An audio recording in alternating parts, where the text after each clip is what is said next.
Caballeros, ¿cómo han estado? Muy buenos días.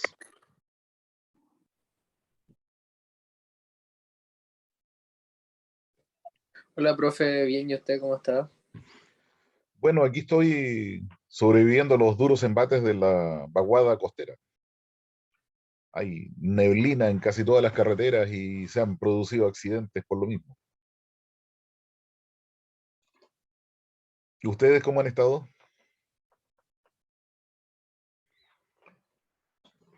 ¿Sobrevivieron el fin de semana largo?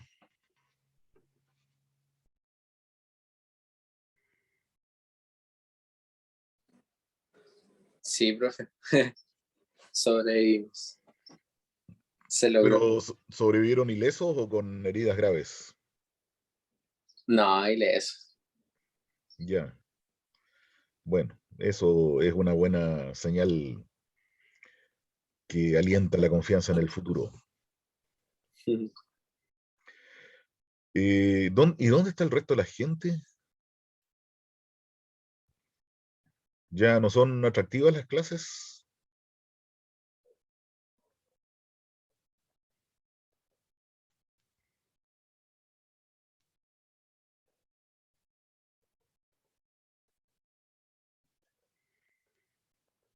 Mm.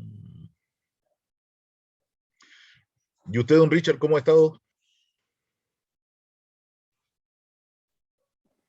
Hola, profe. Bien, bien. Bastante cansado. Fin de semana de relajo y también de revisar pruebas. Fin de semana de revisar pruebas, sí.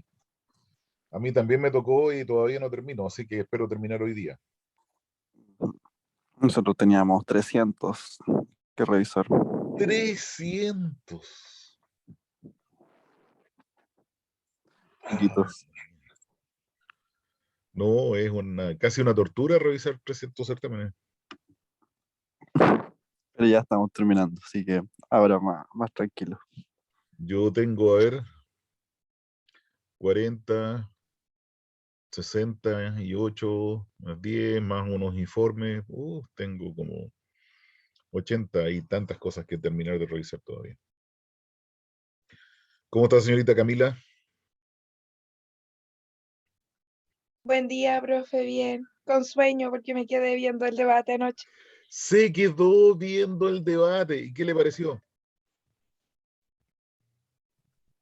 Bueno, estuvo interesante. ¿Alguien más ¿Usted vio lo el vio, debate? profe? ¿Ah? Sí, sí, yo ¿Usted lo vio? vi el debate también, sí. ¿Alguien más vio el debate de los candidatos presidenciales anoche? Yo también, profe, estuvo bueno. ¿Lo encontraron bueno? Sí, estuvo muy bueno. Mm.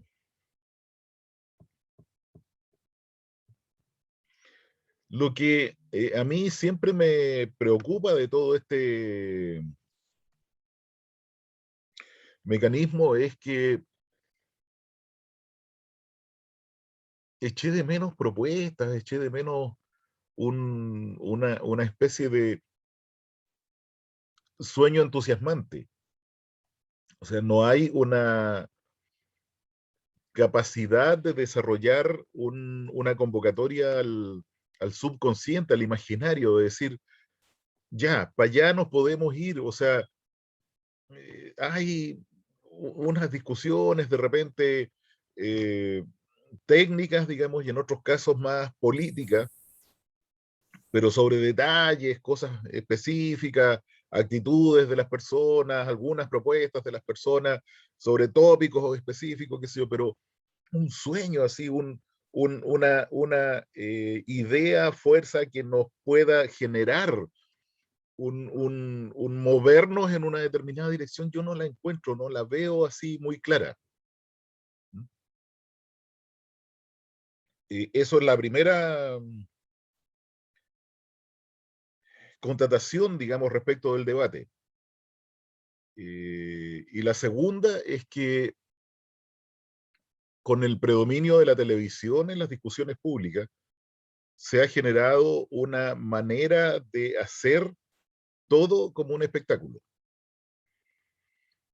Entonces, los tipos que tienen ¿cómo decirlo?, más cancha frente a la cámara, más capacidad de actuación o capacidad histriónica, que son capaces de manejar el lenguaje corporal, los ademanes, eh, los tonos de voz y, en fin, toda una serie de cosas que son las que generan, digamos, el efecto comunicacional audiovisual. Tienen una virtud, aparecen como mejores personas frente al resto de los otros exponentes que pueden no ser tan duchos en el manejo de ese tipo de cosas y que sin embargo pueden tener ideas más interesantes. Yo creo que ahí hay un problema que todavía no está resuelto. Ahora, eso viene del debate de John Kennedy con Richard Nixon en el año, no sé, 60, una cosa por el estilo, ¿ya? Que determinó además el resultado de esa elección presidencial en Estados Unidos. Así que parece que es un problema no resuelto y que los candidatos tienen que, además de estudiar sus propuestas, generar sus programas, armar equipos de trabajo, desarrollar una campaña, que se tienen que estudiar teatro para poder presentarse en los debates televisivos con una capacidad de comunicar que sea mucho más vigente en el lenguaje audiovisual que en el lenguaje hablado o escrito. Yo creo que ahí hay un tópico que todavía me complica un poco la existencia. Ahora, respecto al debate mismo, las cosas que me parecieron más interesantes fueron las peleas que se armaron. Cuando Boris, por ejemplo, le dijo a Kast, oiga, mire, usted que es tan patriota, aquí tiene una constitución de una sociedad en Panamá, digamos, un paraíso fiscal que le permite evadir impuestos aquí en Chile, digamos. ¿Dónde está su patriotismo? O cuando Jasna Proboste le dice a Sichel, ¿usted fue o no fue lobista de las empresas de gas? Y el otro tipo se descompone entero, digamos. No era capaz de resolver le empieza a decir algo que no hay que hacer jamás en el lenguaje audiovisual. Decirle sobre todo a una mujer, mire, usted no entiende de lo que está hablando. No se puede hacer eso. ¿Ya? No sé qué pensó usted, señorita Camila. Sí, yo creo que tenían una carta bajo la mano, porque ya había pasado en el debate anterior que la habían rebatido, entonces tenían que saber defenderse también, Mm, de alguna forma. sí. Pero estuvo interesante, a mí me gustó. Mm. Algunos salieron perdiendo y otros ganando. Sí, esos comentarios deportivos sobre el debate también me parecen un tanto insólitos, digamos. ¿Quién perdió? ¿Quién ganó? De hecho, usaban algunos comentaristas después del debate, hasta usaban un lenguaje. En el primer tiempo se vio esto, qué sé yo, después en el segundo tiempo se vio como que hubiese sido un partido de fútbol. Me llamó un poco la atención esa manera de entender el debate que había sido eh, visto en la televisión, digamos, Pero minutos igual antes. usted tiene razón con respecto al lenguaje, quizás también la mirada la analizan, porque si uno mira para el lado derecho, no sé, miente. Si Mm, mira para el lado izquierdo, no. Entonces, como que analizan todo eso y quizás deben tener como asesores que también vean esa parte, que vean la claro, parte del lenguaje corporal y que les enseñen también. Y claro, por ejemplo, Cast se notaba súper tranquilo dando un discurso, entonces quizás también él sabe más o lo asesora más. claro, claro. Ahora, respecto de los tópicos de la discusión, a mí, por ejemplo, me llamó poderosamente la atención de que cuando hablaron sobre el tema de la AFP, que hablaron harto sobre las AFP, nadie dijo, oiga, partamos de la base de que las AFP no son un mecanismo de pensiones. No, las AFP no son eso. Las AFP otorgan pensiones, pero la gran mayoría son pensiones miserables, digamos, no cumplen el objetivo propuesto. Las AFP son un sistema de ahorro forzoso que sirve para poner mucha plata en el mercado financiero especulativo. ¿Ya? Entonces, los fondos de pensión pierden plata, pero las AFP ganan una cantidad de plata enorme en el periodo de la pandemia, por ejemplo. ¿Ya? Entonces, y el hecho de que no sean un sistema de previsión social, un sistema de generar una política social gestionada por privados, se evidencia en el momento en que las personas quieren tener disponibilidad de su dinero. Se supone que es su dinero, pero si lo quieren retirar, no lo pueden retirar. Si lo quieren usar para alguna cosa, no lo pueden usar para alguna cosa. No es su dinero en definitiva. ¿Ya? Es el dinero que les permiten las AFP disponer de él. Y yo creo que va a haber una discusión enorme al respecto y se va a terminar en una situación como la que hoy día hay en Perú, por ejemplo. No se van a terminar las AFP porque el negocio es demasiado bueno, pero lo más probable es que ocurra que cuando uno quiere jubilar, va a tener la opción de retirar todos sus fondos. Ojo, fíjense que hoy día, si una persona, vi unos cálculos por ahí, si una persona tiene 100 millones de pesos ahorrados en la AFP, 100 millones de pesos, y pretende jubilar con en la edad que le corresponde, digamos, con ese fondo de pensión, va a recibir una pensión de 365.000 pesos mensuales o algo por el estilo. Al principio, y si después vive mucho tiempo, le va a ir disminuyendo esa pensión en la medida en que el fondo vaya bajando su monto. ¿Ya? Entonces, hay que tener una enorme cantidad de plata ahorrada para que la pensión sea súper baja. Bueno, con 100 millones de pesos, si yo los recibo hoy día en mi mano, puedo hacer un montón de cosas. Por ejemplo, puedo comprarme 2 departamentos aquí en Viña del Mar y arrendar los 2 departamentos, cada uno a mínimo 250.000 pesos mensuales, mínimo. O sea, si yo recibo esa plata y yo la gestiono para generarme un ingreso, recibo más de los 365.000 pesos que me ofrece la AFP. O sea, en Perú lo que hicieron fue eso. Si alguien quería retirar todo su fondo en el momento de jubilar, lo puede retirar, todos, y hacer con ellos lo que estime conveniente. Ahora, eso está complementado con un sistema de pensiones básicas mínimas, digamos, que tienen que ver con las personas que no llegan a los ingresos mínimos suficientes. Hay ahí un tema bien complicado en términos de asistencialidad, pero eso parece más una política social que un mecanismo de ahorro forzoso. Y la gracia de todo el tema del ahorro de las AFP es que está disponible como un enorme fondo disponible para invertir en las cosas que quieran invertir las personas que pueden tener capacidad de inversión grande, así, enorme. Entonces, yo creo que los fondos de la AFP en general debieran estar más orientados hacia el desarrollo de la economía chilena que hacia la especulación financiera como están hoy día. Bueno, pero esos datos, por ejemplo, no se han discutido, no se han analizado y todos andan ahí dándole vuelta, qué hacemos con las pensiones, qué sé yo, y no se discuten el fondo de las situaciones.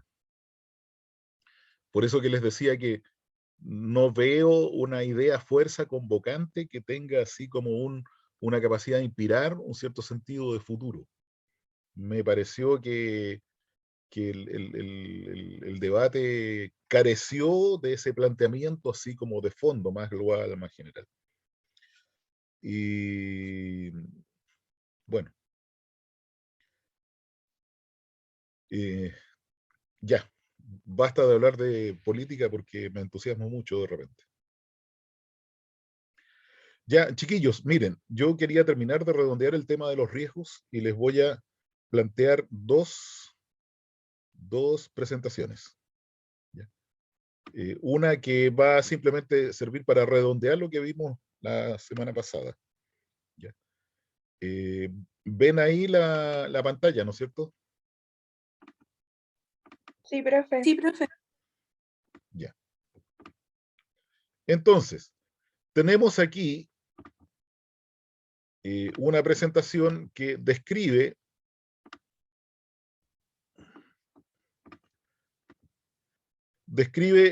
lo que vamos a hablar es en términos más generales de lo que es el riesgo en un proyecto, ¿ya? Y vamos a indicar que hay dos tipos distintos de riesgo, que desgraciadamente se llaman de la misma manera, pero son conceptualmente son cosas distintas. El primer tipo es el que ya hablamos con cierta extensión la semana pasada, y es el riesgo de las personas, bienes y medio ambiente. Y se pueden caracterizar como los riesgos operacionales de un proyecto, o sea, los riesgos que pueden determinar accidente, daño de equipo, en fin, alteración en el medio ambiente y algunos conflictos asociados con ese tipo de eventualidades, ¿ya? Y el otro riesgo del proyecto son lo que se conoce como riesgos del proyecto propiamente tales. Son riesgos que determinan aumentos de costos del proyecto o aumentos de los tiempos de ejecución del proyecto o ambos, o sea, simultáneamente aumento de costo y aumento del tiempo de ejecución. Y pueden significar estos riesgos del proyecto el fracaso del proyecto, o sea que después de que uno ha gastado un montón de plata en instalar, desarrollar el proyecto, definitivamente el proyecto no se termina de ejecutar o se abandona o colapsa o qué sé yo qué, y al final no existe el proyecto que originalmente se había pensado, ¿ya? Y no hay nada a cambio de él, ¿ya? Entonces, el primer tipo de riesgo son riesgos que típicamente aparecen en la operación. Aparecen en la operación del proyecto, cuando ya el proyecto está construido y está andando y está desarrollando sus actividades normales, ahí es donde esos riesgos se presentan.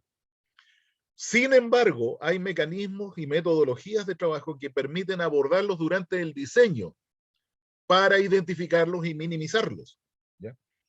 Y esas metodologías de identificación, evaluación, qué sé yo, son varias. Está el análisis de HACCP, el que nosotros vimos la semana pasada, que son las matrices de consecuencia de impacto, en fin, hay varios métodos de trabajo, ¿ya? Y se van aplicando en la medida en que uno va avanzando cada vez más en el desarrollo del proyecto. Bueno, estos riesgos también pueden ser abordados durante la operación, no solo durante el diseño, ¿ya? Por supuesto, si en la operación uno identifica que aquí hay una condición riesgosa, entonces las personas uno puede adoptar medidas, modificar un poco, hacer un cambio, ¿no es cierto? Armar una pasarela y mitigar el riesgo. Pero durante la operación son más caros de resolver que durante el diseño, porque en el diseño, para resolver o mitigar estos riesgos, uno tiene que modificar los papeles, los dibujos, los documentos, qué sé yo. En cambio, en la operación hay que entrar a picar, hay que modificar obras, cambiar trazado, desarrollar alguna construcción adicional, es un poco más caro durante la operación. Por lo tanto, siempre se intenta identificar al máximo posible este tipo de riesgo durante el diseño, ¿ya? Hay metodologías para determinar eh, la existencia de estos riesgos durante la operación. Como por ejemplo, frente a un evento, si ocurre un evento durante la operación, una caída, un accidente, un choque de vehículos, qué sé yo qué, siempre se hacen cosas como el análisis de causa basal y otras cosas que tienen que ver con cómo se identifica el origen de ese evento y cómo se puede mitigar para que no vuelva a ocurrir. Suelen haber normas también dentro de las empresas para identificar este tipo de riesgos y poder mitigarlos durante el diseño o corregirlos durante la operación. Hay la NSC 24 en Codelco, por ejemplo, o algunas matrices que las vamos a ver más adelante que están definidas por Anglo American, ¿ya? Y el análisis para este tipo de eventos es recurrente, nunca se puede descuidar, siempre existe durante el diseño, en todas las etapas del diseño y durante la operación, en cada momento en que podamos desarrollar este análisis, hay que hacerlo porque siempre nos va a dar alguna luz de conocimiento respecto de cómo estamos haciendo las cosas en nuestro proyecto. Entonces, nosotros vimos riesgos para la seguridad, ¿se acuerdan? Riesgos para la salud, riesgos para los equipos y riesgos para el medio ambiente. ¿Ya? Aquí hay unas matrices definidas por Anglo American, que son varias, que tienen que ver con el riesgo de la seguridad, riesgo de la salud, y ustedes ven que los impactos son múltiples. ¿Ya? En cambio, las probabilidades de ocurrencia son más o menos parecidas. ¿Ya? Y tienen asignados números y que aquí está la zona de riesgo inaceptable, de riesgo grave y de riesgo tolerable, la zona verde. ¿Ya? En el caso de la seguridad, por ejemplo, el impacto sería muertes múltiples, una muerte, discapacidad permanente, accidentes reportables, accidentes con tiempo perdido o con tiempo de retiro, ¿no es cierto? Y un daño menor que sería accidentes sin tiempo perdido. Los riesgos para la salud son muertes por enfermedad profesional, múltiples casos de enfermedades profesionales, enfermedad ocupacional indemnizada, enfermedad ocupacional, se presenta enfermedad ocupacional aunque no se solicita la indemnización, y existen síntomas de enfermedades ocupacionales. Si ustedes se fijan, aquí el tema no es una cosa que se ocurra instantáneamente como un accidente, sino que se acumula por un daño progresivo, como es el caso de las enfermedades y la salud, y que pueden producir un deterioro. Por eso que las enfermedades ocupacionales pueden requerir indemnización o pueden hacer una serie de otros tópicos, digamos, que ya entran dentro de un campo de legislación. Los riesgos para el medio ambiente, los impactos se definen como desastre o daños múltiples, ¿no es cierto? O muerte de alguna persona. A ver, vamos a ampliar un poco aquí. Ahí se ve mejor, ¿no es cierto? Excesivamente costoso, impacto irreversible o accidente de nivel 3. Un accidente que, a pesar de que se hacen esfuerzos por eliminar sus consecuencias, prácticamente no se pueden eliminar. Un incendio forestal dentro de un parque nacional, por ejemplo, eso es una cuestión realmente desastrosa. O un derrame de relave que abarque todo el territorio de una comuna, ¿no es cierto? Ya es algo muy grave. Impactos que pueden ser rehabilitados a costo mediano o incidente nivel 2. Bueno, esto pueden ser los mismos que el accidente anterior, digamos, pero un incendio de baja cuantía dentro de un recinto más controlado, o un derrame de relave menor, ¿no es cierto?, dentro de un lugar no tan público.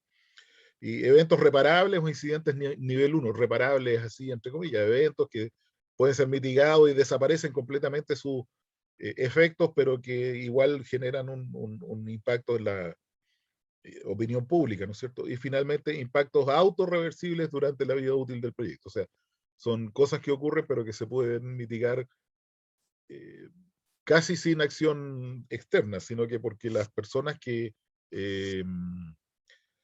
generaron el impacto, el mismo sistema medioambiental es capaz de revertir esos impactos.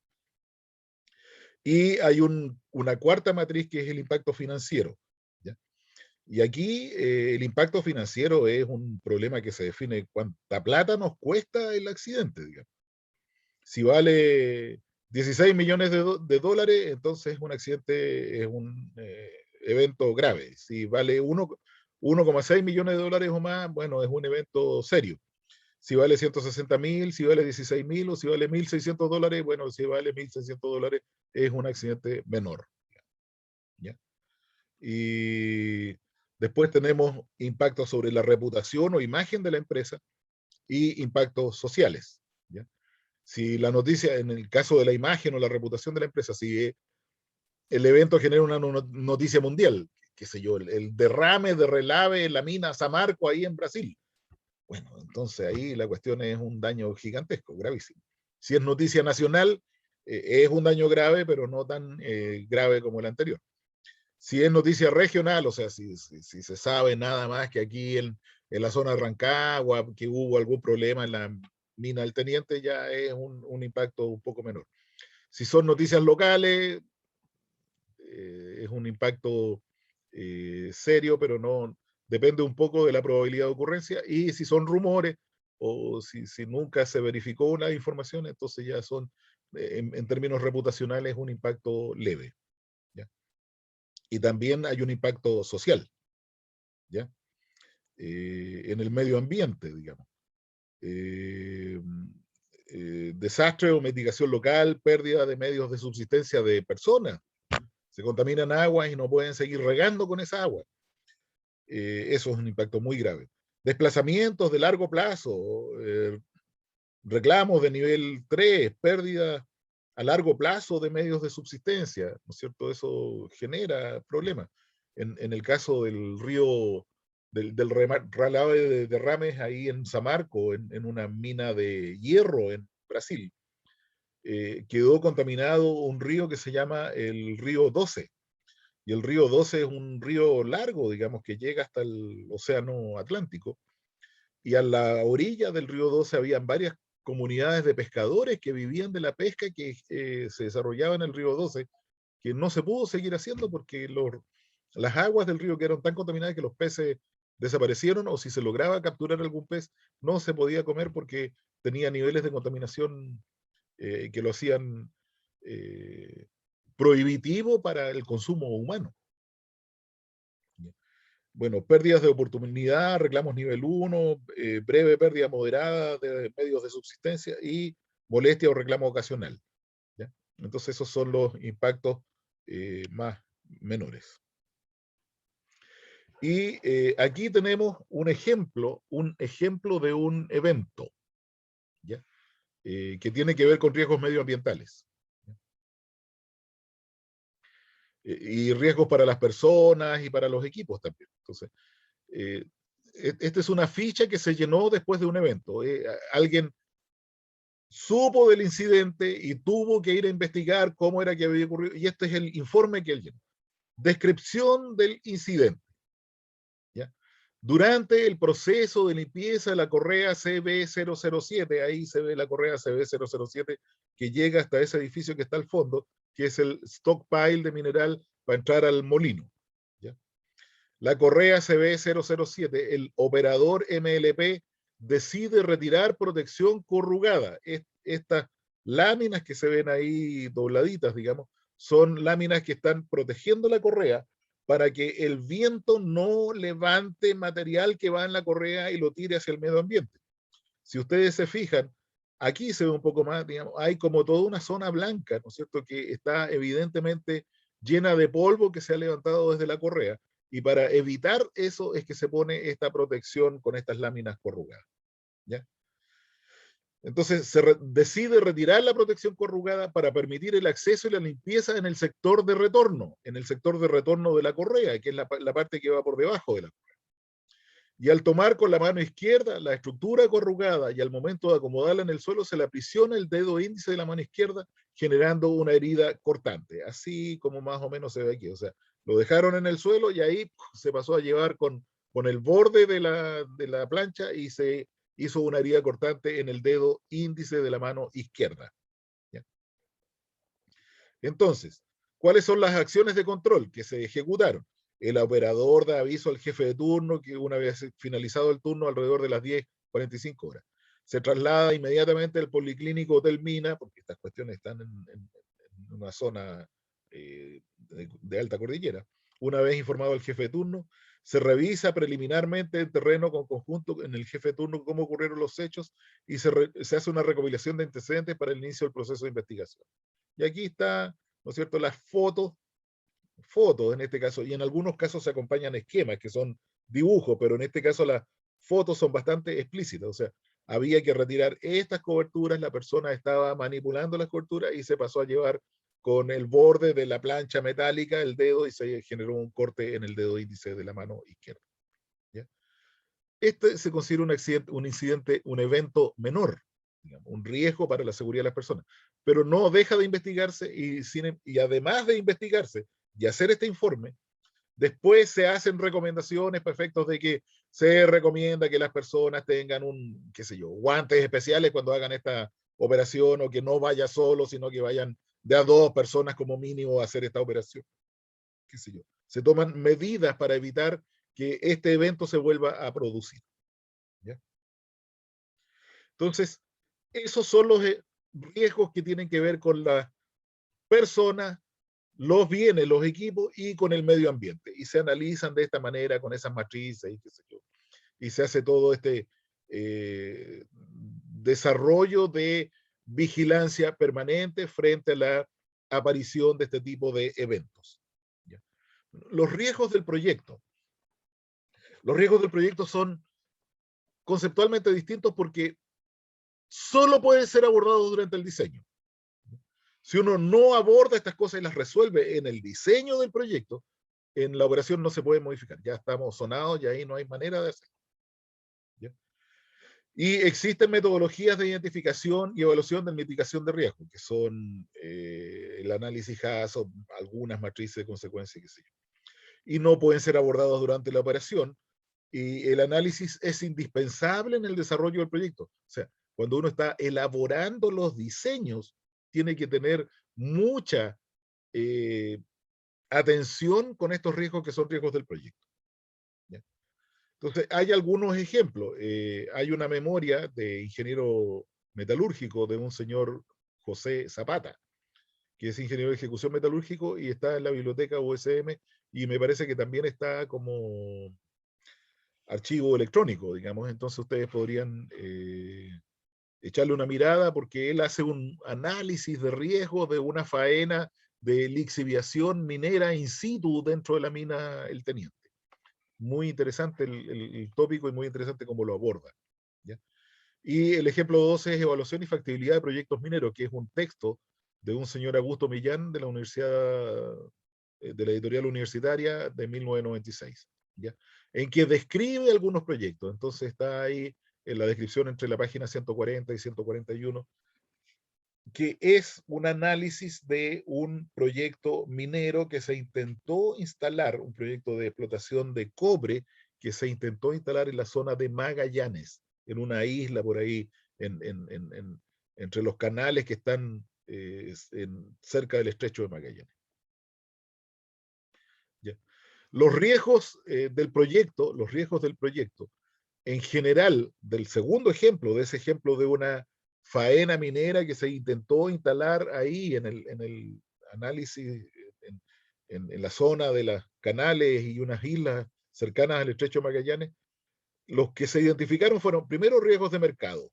¿Ya? O sea, había que tener con mucho ojo con cómo nosotros evaluábamos la condición del mercado, porque uno de los problemas que tuvo este proyecto, que finalmente fracasó, digamos, después de gastar un montón de plata fiscal, además, porque este proyecto se conoció porque recibió unos fondos de Corfo para el desarrollo del proyecto que después no pudieron ser devueltos, digamos.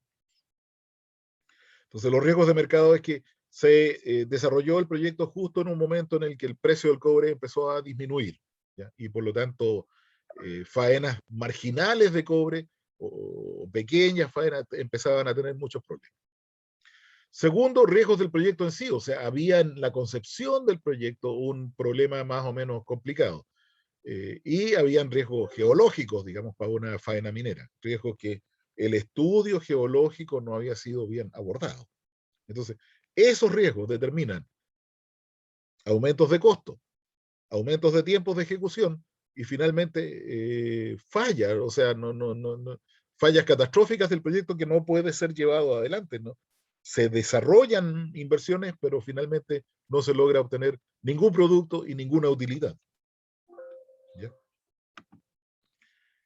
Bueno, no sé si les quedó claro la diferencia entre un tipo y otro tipo de riesgos del proyecto, que desgraciadamente se llaman de la misma manera. ¿Ya? Pero por eso yo prefiero decirle a los primeros los riesgos operacionales del proyecto y a los segundos los riesgos intrínsecos, los riesgos del proyecto en sí. ¿Ya? ¿Hay alguna? Dígame, sí. Sí, yo tengo una pregunta. Cuando nos mostró como las tablas con el nivel de ocurrencia, ¿Sí? me quedó una duda porque, por ejemplo, en la tabla, la última, digamos, como fila, ¿Ya? el nivel de ocurrencia era mayor en las semanas y iba disminuyendo como al año. Entonces no entendí muy bien si es que... A ver. Eh, ¿Ese? ya, por ejemplo, no sé, en el social, la ¿Ya? última, por ejemplo, molestia, reclamo ocasional, etcétera, ya ¿Ya? dice que la probabilidad de ocurrencia a la semana son 5, pero anual son 3. Entonces, ¿cómo? No, no, no. La probabilidad de ocurrencia es menor que una vez a la semana. Esto se refiere. O sea, ocurre un evento una vez a la semana o una vez cada más semanas. ¿Ya? Esta es una probabilidad mensual, o sea, ocurre una vez al mes. ¿Ya? Este es anual, o sea, una vez al año ocurre el evento. ¿Ya? Una vez cada 10 años, o sea, ocurre un evento de estos que están aquí en esta zona, ¿no es cierto? Una vez cada 10 años, y esto es una vez cada 100 años. A eso se refiere la probabilidad de ocurrencia. ¿Se entiende? Y entonces los números, ¿qué me indican? Bueno, la probabilidad de que ocurra una vez a la semana es muy alta. O sea, la probabilidad, Ah, ¿ya? ya. En cambio, si ocurre una vez al mes es un poco más bajo y si ya ocurre una vez al año empieza a ser un riesgo tolerable. ¿Se fija? Ah, ya, ya, profe. Ahora sí ¿Ya? entendí. Muchas Ya. gracias. Ya. ¿Alguna otra duda? ¿Alguna otra duda, chiquillas y chiquillos? Ya. Entonces les voy a compartir otra pantalla que también es una presentación. ¿Ya? Pero tiene que ver un poco más con con los riesgos del proyecto, los del segundo tipo, los riesgos que no son de las personas y los bienes, sino que son riesgos del proyecto propiamente tales. ¿Ya? Aquí vamos a hacer que se vea la cosa.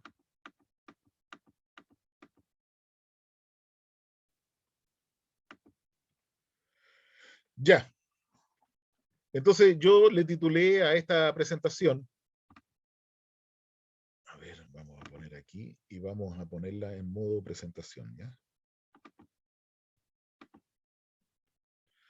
Una mejor comprensión de lo que puede hacer fracasar un proyecto, ¿ya?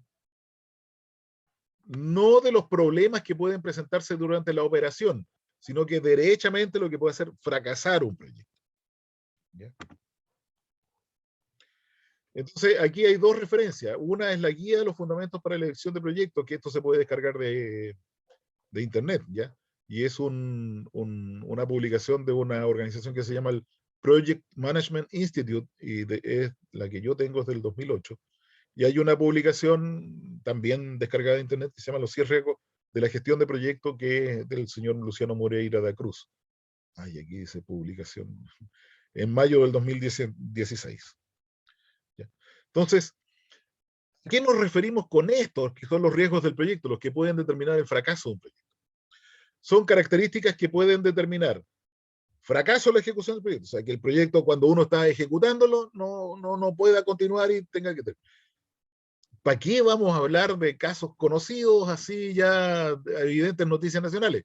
El puente sobre el río Caucao en Valdivia es el caso más paradigmático de esta cuestión, ¿ya? Pero hay otros ejemplos que son notables a lo largo de la historia. Qué sé yo, cuando los soviéticos lanzaron el primer satélite al espacio, el Sputnik, que anduvo dando vuelta a la Tierra, qué sé yo, los norteamericanos se pusieron frenéticos y trataron de poner como 4 veces un satélite de respuesta, y resulta que en todos los casos lanzaban el proyectil y explotaba o no, o se desviaba y resulta que eran intentos de echar alguna cosa para el espacio con mecanismos que nunca habían operado en conjunto, que no se habían probado, qué sé yo.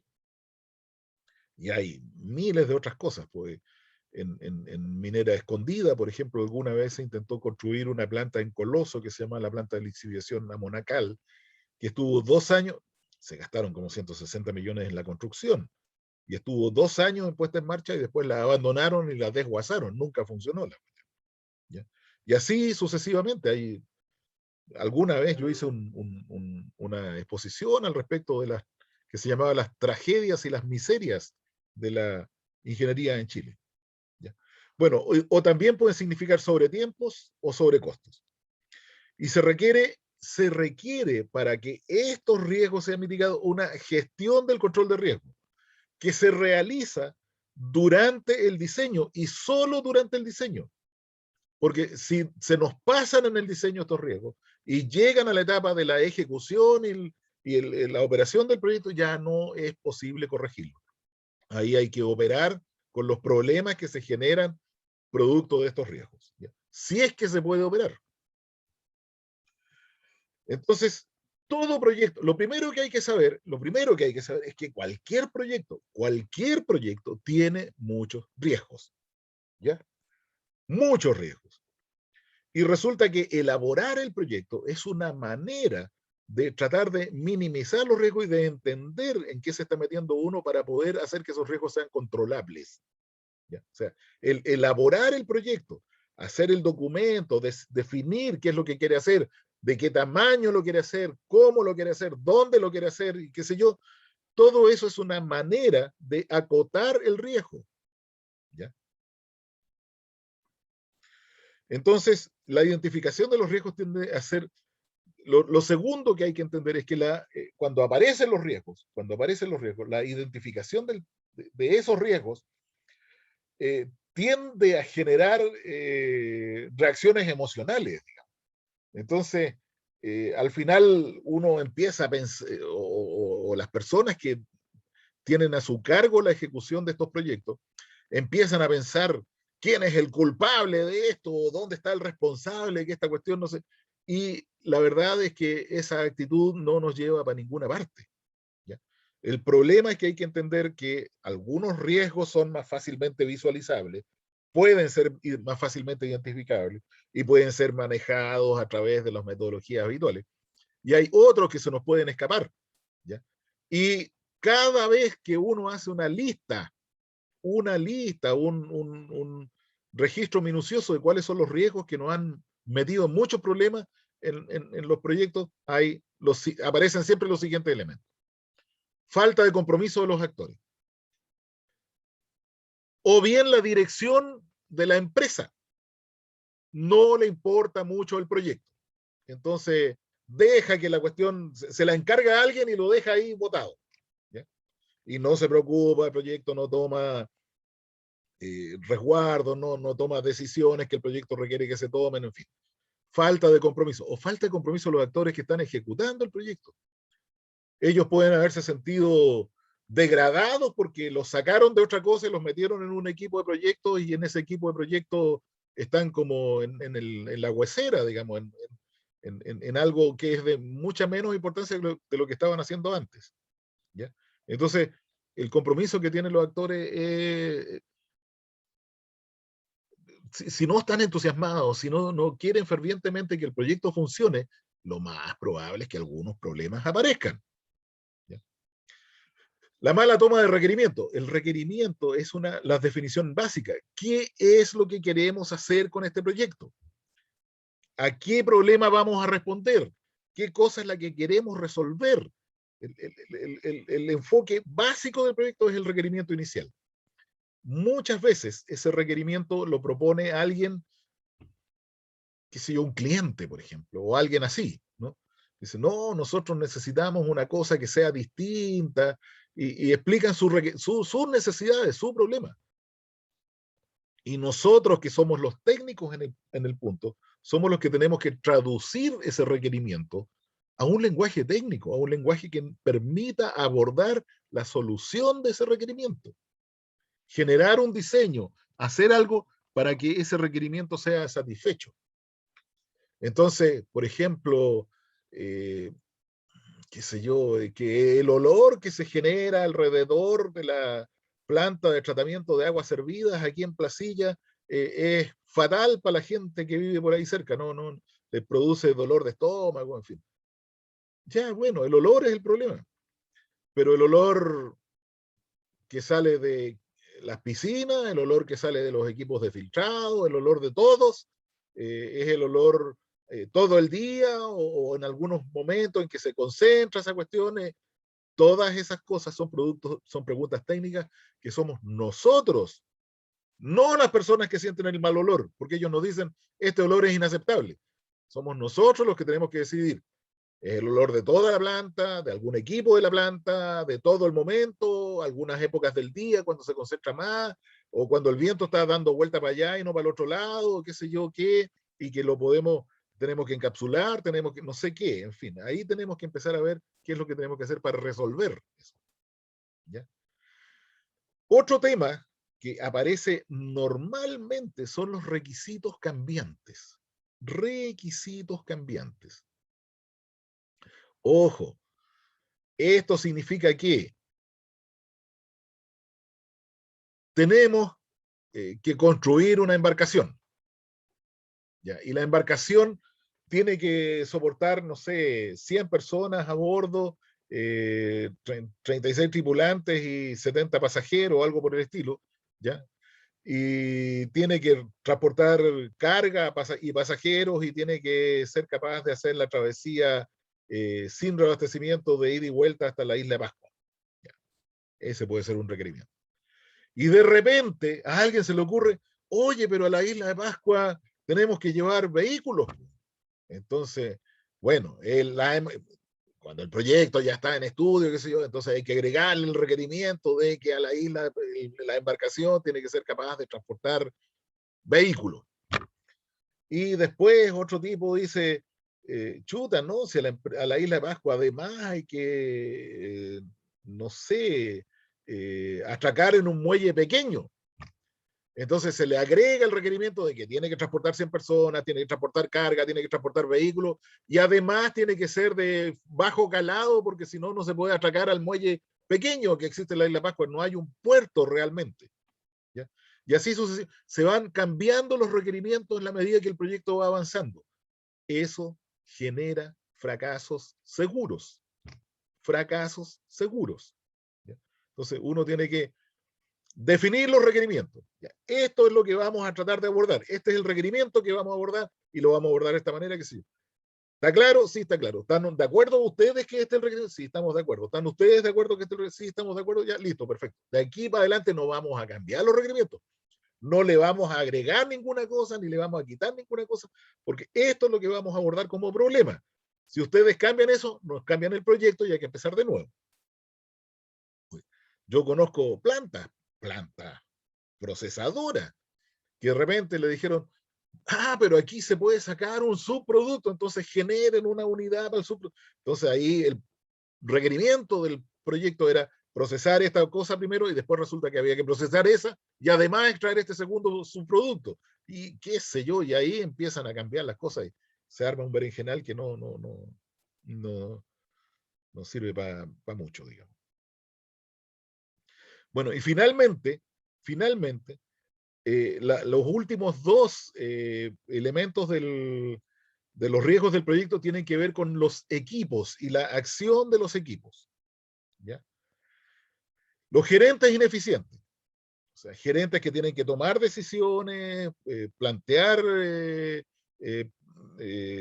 toma de decisiones a los niveles superiores, la gerencia de la planta o la gerencia general, no lo hacen, no las toman en el momento adecuado, no controlan bien el presupuesto, no controlan gerencias ineficientes. El gerente tiene que estar ahí para controlar que el proyecto cumpla su desarrollo y logre hacer las actividades que tiene que hacer, emitir todos los documentos que tiene que emitir en el plazo y en el costo que esa cosa involucra. ¿Ya? Y el segundo problema es recursos inadecuados.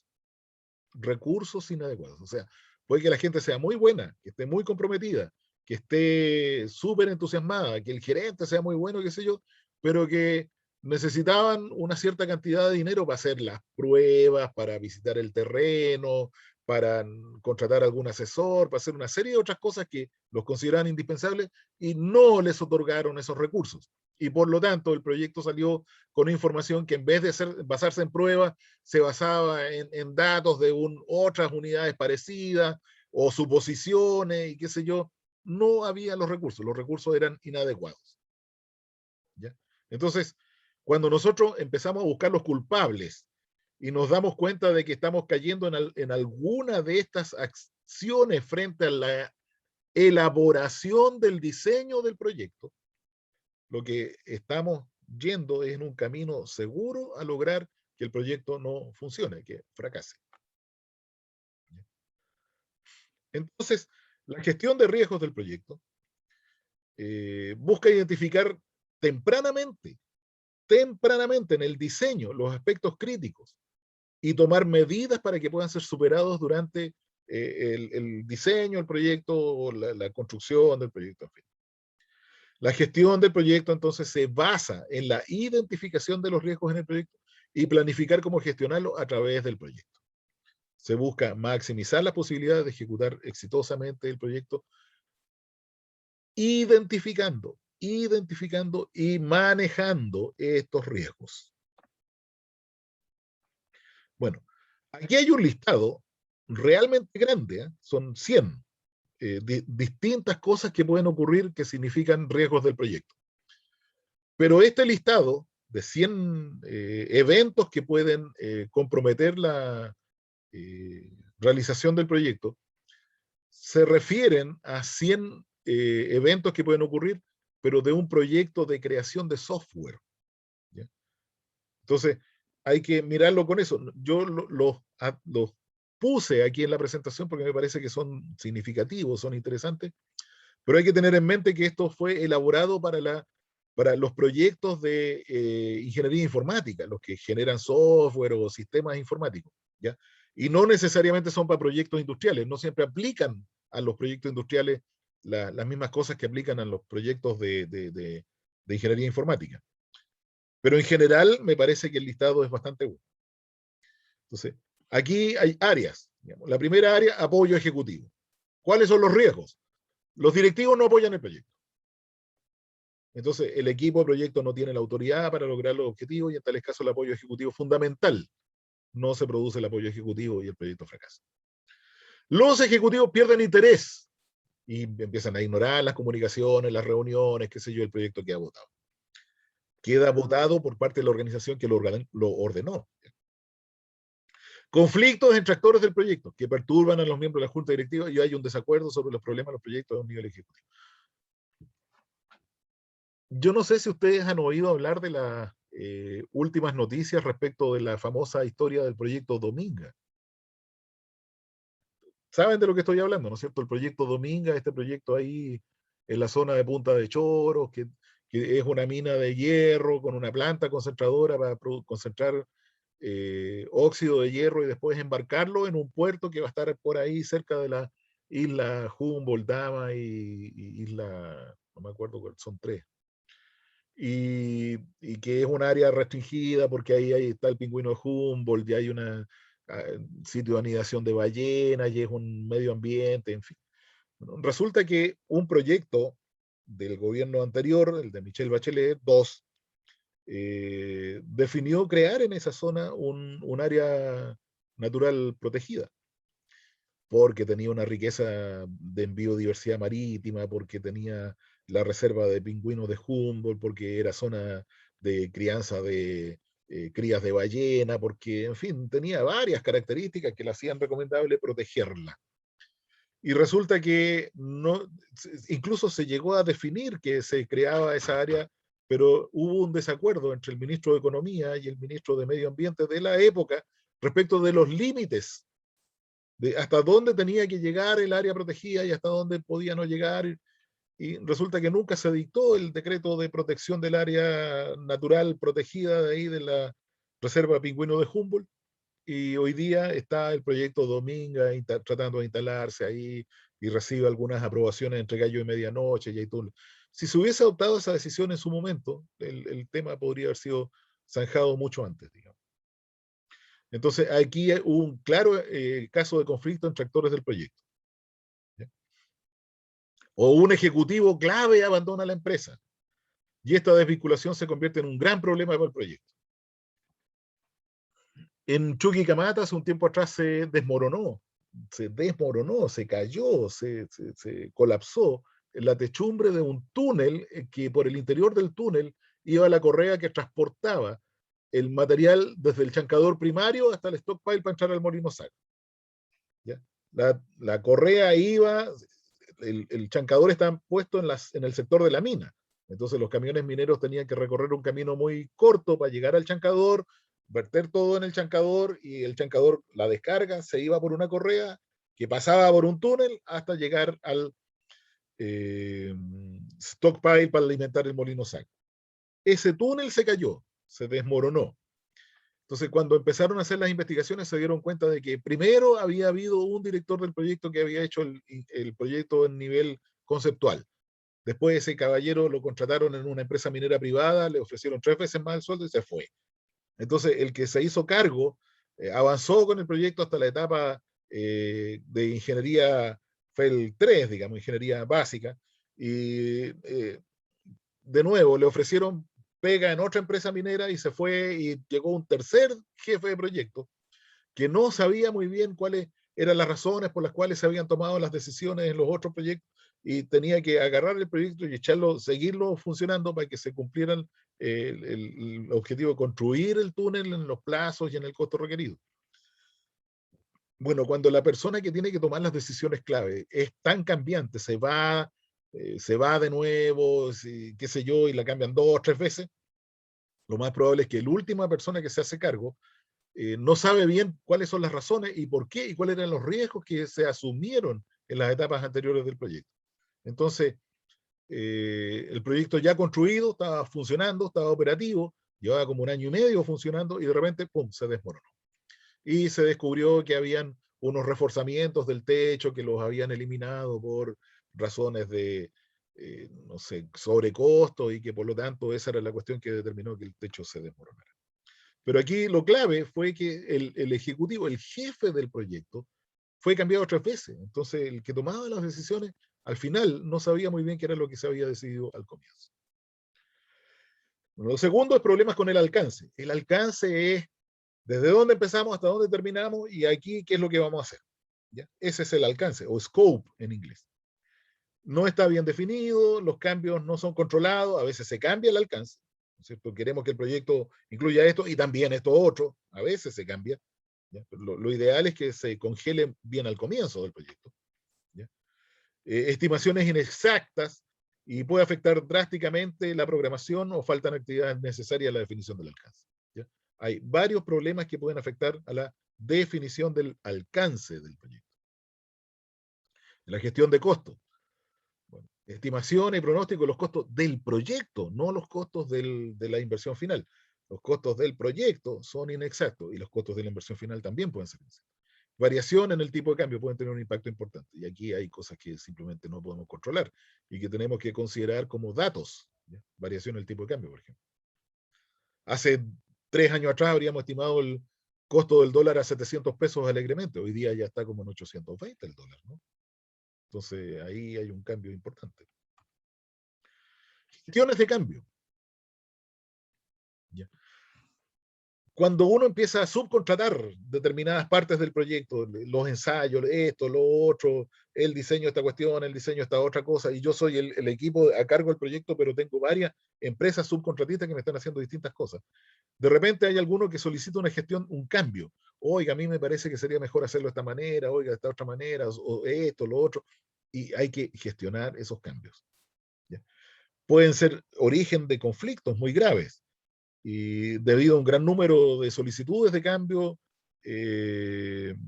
tenemos la percepción de que el proyecto puede estar en un problema, o qué sé yo, o la falta de identificación de cualquier cambio puede ser un riesgo crítico. O sea, cambiamos el protocolo de comunicación de este tipo a este otro tipo, y resulta que todos los equipos que estaban comprándose eran del primer tipo de protocolo de comunicación, y nadie le dijo a la gente que estaba diseñando los equipos de comunicación que habíamos cambiado a este otro protocolo. Y así sucesivamente. Hay montones de cambios que pueden afectar el proyecto. ¿Ya? Problemas con las partes interesadas. Ojo, los stakeholders no son solo los dueños del proyecto, son las comunidades, los trabajadores, todos los que pueden tener algún interés en el proyecto. Y si empiezan a ignorar los comunicados, o desarrollan expectativas inexactas, o las partes interesadas, ¿no es cierto?, se oponen derechamente al proyecto, entonces empieza el proyecto a tener problemas muy graves, ¿ya? Los problemas de comunicación. Cada proyecto debe considerar una política de comunicaciones en el nivel que sea pertinente. Si el proyecto es de pequeña monto y las comunicaciones son solo internas dentro de la empresa, igual hay que manejarlas, porque necesitamos que la gente de la empresa se entere del proyecto y le guste la idea de que el proyecto se ejecute. Si no, estamos en un problema. Y si el problema es más grande y la gente que se tiene que informar del proyecto no solo es interna de la empresa, sino que son pues, comunidades vecinas, autoridades locales y qué sé yo, más razón para desarrollar políticas de comunicación. ¿Ya? Y para informarles que el proyecto va a hacer esto y no va a hacer esto otro. O sea, una parte muy importante de lo que hay que informar es lo que no está incluido en el proyecto. Porque muchas veces las personas piensan, ah, entonces aquí podemos hacer esto, podemos hacer... No, eso no está incluido en este proyecto. Si hay que hacerlo y usted considera que es muy importante, hay que pelear porque se genere otro proyecto para hacer eso. ¿Ya? Problemas del equipo. En los equipos de los proyectos pueden ocurrir miles de problemas, desde celos hasta juegos de poder dentro de los equipos del proyecto y una serie de otras cosas. Hay que entender que eso hay que manejarlo. Y las personas claves del equipo del proyecto ojalá sean constantes y permanentes, pero hay otras que a lo mejor es mejor deshacerse de ellas dentro de determinado momento del proyecto porque están generando mucho conflicto. ¿Ya? Miembros del equipo pueden desarrollar actitudes negativas hacia el proyecto o sabotear los esfuerzos. Esa gente hay que deshacerse de ella, que se vayan, que no sigan en el equipo. ¿Ya? Bueno, en la arquitectura esto es el concepto de obra física, ¿no es cierto? No pasan los procesos del gobierno, carece de flexibilidad, de baja calidad, es inviable. Concepto de diseño. Acuérdense que la arquitectura dentro de los proyectos de ingeniería informática no es lo mismo que la arquitectura en un proyecto minero o metalúrgico. El concepto y el diseño, el proyecto no es viable, el diseño no es posible, no es compatible, carece de flexibilidad, en fin, el proyecto falla. Los componentes técnicos, aquí hay una lista gigantesca. Los componentes técnicos son todos los equipos, todos los sistemas y todas las cosas que necesitamos incorporar. Y tienen que ser todos compatibles, si vienen de distintos subproveedores. Tenemos que saber que las cañerías a veces vienen con normas norteamericanas y otras veces vienen con normas ISO o normas DIN europeas, ¿no es cierto? Y tenemos que hacerlas calzar y qué sé yo, hay todo un problema ahí de por medio cuando se incorporan componentes de distintos fabricantes. ¿Ya? Los problemas de integración. Hay que integrar el sistema de control que viene con el equipo en el sistema de control global de la planta, por ejemplo. Eso es lo más evidente. Y no siempre esas cosas se pueden hacer con facilidad. ¿Ya? Los requisitos no se definen bien, son ambiguos, no son aptos para el propósito, son incompletos, en fin. Tienen que darle una vuelta importante y definir claramente cuáles son los requisitos. Y problemas en las decisiones, problemas en las adquisiciones, problemas en la autoridad. Falta autoridad en el equipo para completar el trabajo y lograr los objetivos. No pueden tomar las decisiones porque no tienen atribuciones adecuadas o tienen que recurrir a gente que los hace esperar mucho para que las cosas se produzcan, en fin. ¿Ya?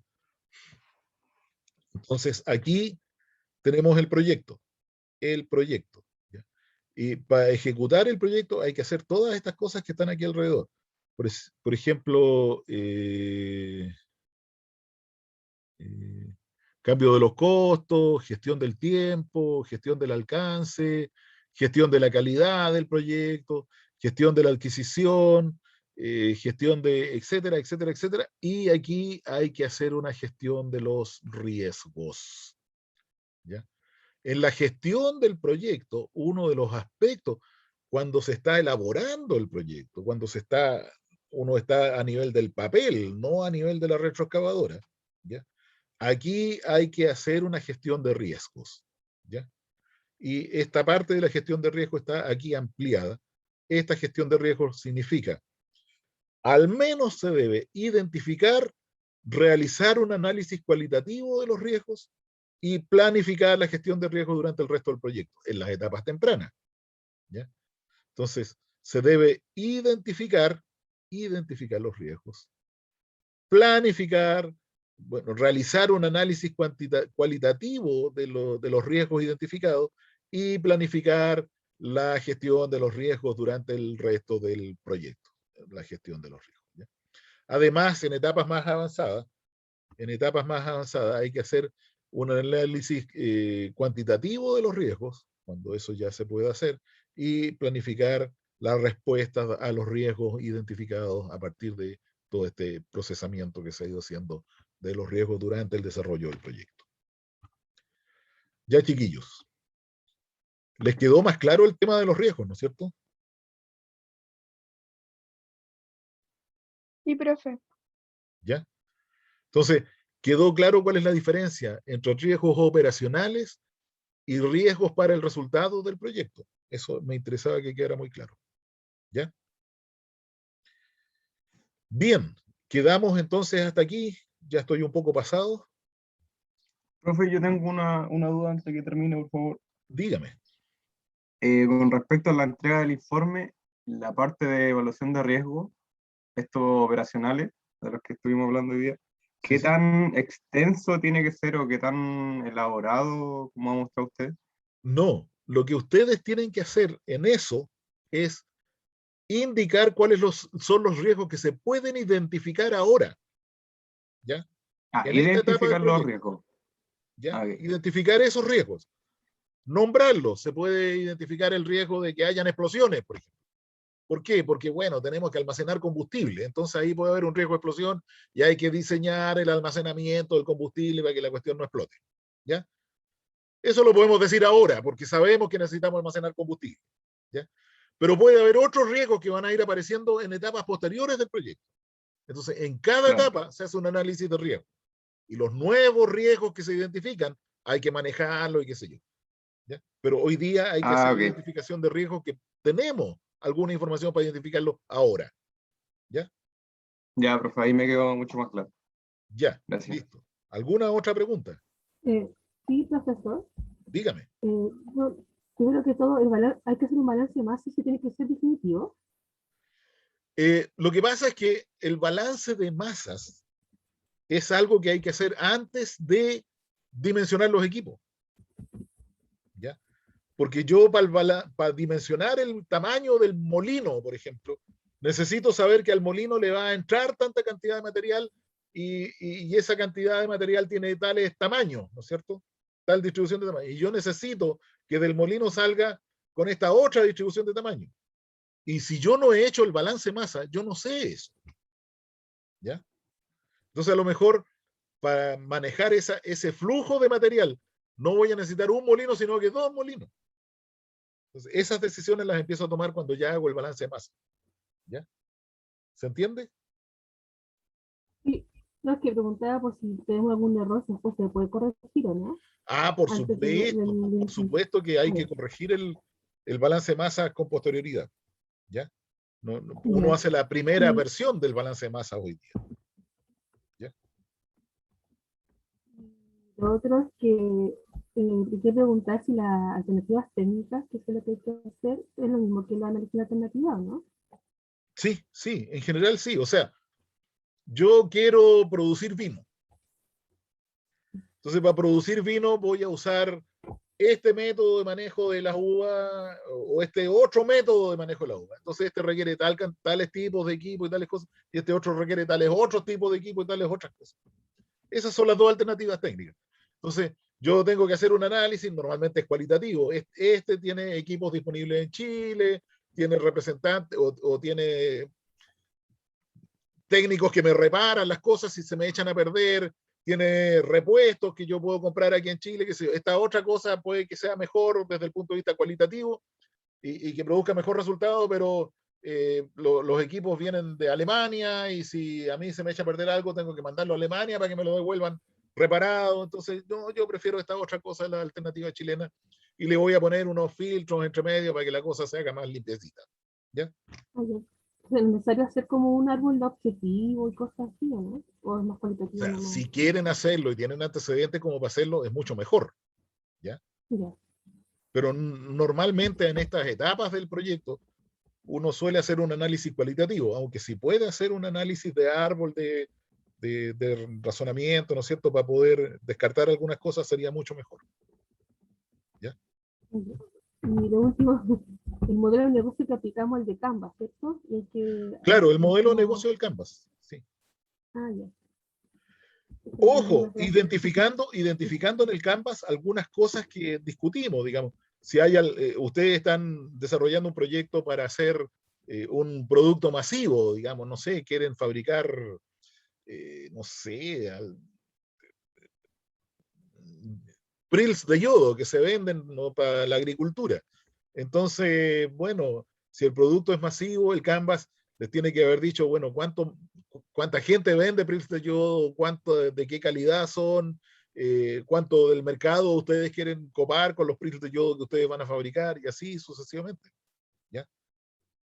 En cambio, si tienen un solo cliente, normalmente pasa con los proyectos mineros. El que compra las cosas que hacen los pequeños mineros es Enami y es el único cliente, digamos. Y además es el poder comprador de Enami que está más cerca, digamos. Entonces ahí el producto no es masivo, sino que es un solo tipo de producto que tiene que limitarse a cumplir las normas que Enami establece para comprar los productos mineros. ¿Ya? Ujú. ¿Alguna otra consulta? ¿Estamos claros entonces? Profe, ¿hasta qué hora hay plazo para enviarlo?